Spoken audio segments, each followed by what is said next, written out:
Hello viewers, আসসালামু আলাইকুম। কেমন আছেন আপনারা সবাই? আমি ডক্টর সাবরিনা চলে এসেছি আজকে আমাদের relevance skin care pharma and laser elastic সেন্টারে নিউ মার্কেট সিটি কমপ্লেক্স ব্রাঞ্চে।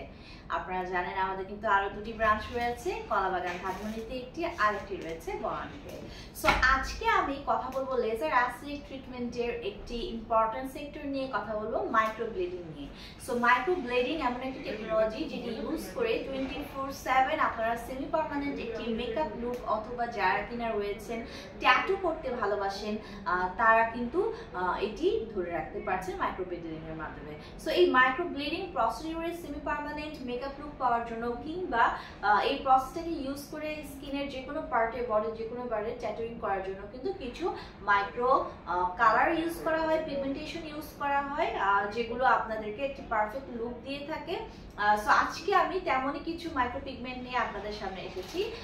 প্রথমে আমি দেখিয়ে নিই, আমার হাতে আপনারা দেখতে পাচ্ছেন চারটি বিউটিফুল কালারের কিন্তু 4 ধরনের মাইক্রো পিগমেন্ট আমার হাতে রয়েছে। এগুলো সবই হচ্ছে বিউটি মেডিকেল ট্যাটু আর্টিস্ট ব্র্যান্ডের পিগমেন্টেশনের কালার এবং প্রিমিয়াম কোয়ালিটির এই লিকুইড পিগমেন্টেশনগুলো আমার হাতে রয়েছে। প্রত্যেকটাতে কিন্তু 10 ml এর করে সলিউশন রয়েছে। সো এখানে কিন্তু বিভিন্ন শেডসের কেমিক্যালের আপনারা হচ্ছে এই পিগমেন্টেশন মাইক্রো পিগমেন্টেশনগুলো দেখতে পাচ্ছেন, যেগুলো একদমই সেফ, অর্গানিক সোর্স থেকে ক্রিয়েট করা। সো ফার্স্টে আমার হাতে যে পিঙ্ক কালারের একটা টোন আপনারা দেখতে পাচ্ছেন, এটার শেড হচ্ছে R6।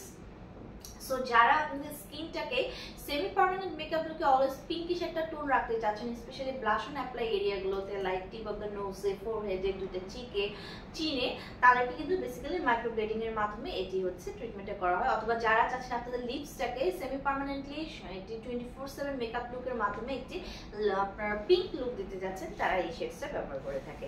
সো নেক্সট আমার হাতে যে শেডটি আপনারা দেখতে পাচ্ছেন, আমাদের যে মাইক্রো পিগমেন্ট গুলো আছে, liquid micro pigment L9। So এই L9টি একটু আমি দেখতে পাচ্ছি যে ব্রাউনিশ কালার একটা শেড। যারা হচ্ছে আপনারা আইব্রোটাকে অথবা হেয়ার লাইনটাকে ব্রাউনিশ কালার দিতে যাচ্ছেন সেমি পার্মানেন্ট ট্রিটমেন্টের মাধ্যমে, কিন্তু এটি আপনাকে সেমি পার্মানেন্টলি একটি আইব্রো খুব সুন্দর মেকআপ লুক দিচ্ছে। পাশাপাশি এখানে আরেকটা ডার্কার কালার, আমি একটা ডার্কিশ ব্রাউনিশ শেডের বেসিক্যালি ব্ল্যাক কালারের একটি দেখতে পাচ্ছি শেড, এবং এটি L1। এই শেডটি ইউজ করে হচ্ছে আপনারা যারা সেমি পার্মানেন্টলি অলওয়েজ চোখের উপরে আইলাইনারের একটা আইলাইনার লুকটা রাখতে চাচ্ছেন, যারা অথবা ব্ল্যাক কালারের আইব্রো লুক পেতে চাচ্ছেন, অথবা হেয়ার লাইনটাকে কারেকশন করতে চাচ্ছেন, তারা কিন্তু মাইক্রোব্লেডিং এ এটা করতে পারেন।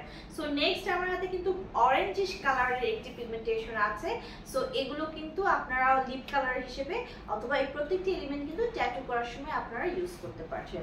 সো আরো একটি ব্র্যান্ডের পিগমেন্টেশন আমার কাছে রয়েছে, যেটি হচ্ছে আপনাদের মাইক্রো কালার নিউ জেনারেশন ব্র্যান্ডের অর্গানিক ফর্মুলা ক্রিয়েট করা হয়েছে। এখানেও আমি দেখতে পাচ্ছি অরেঞ্জ কালার রয়েছে এবং পিঙ্ক কালার রয়েছে।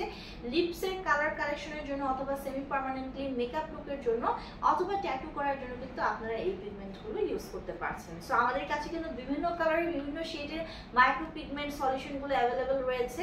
আপনারা যারা আমাদের কাছ থেকে এই সলিউশনগুলো পারচেজ করতে চাচ্ছেন, অনলাইনে যোগাযোগ করে অথবা ব্রাঞ্চে এসে নিয়ে যেতে পারেন।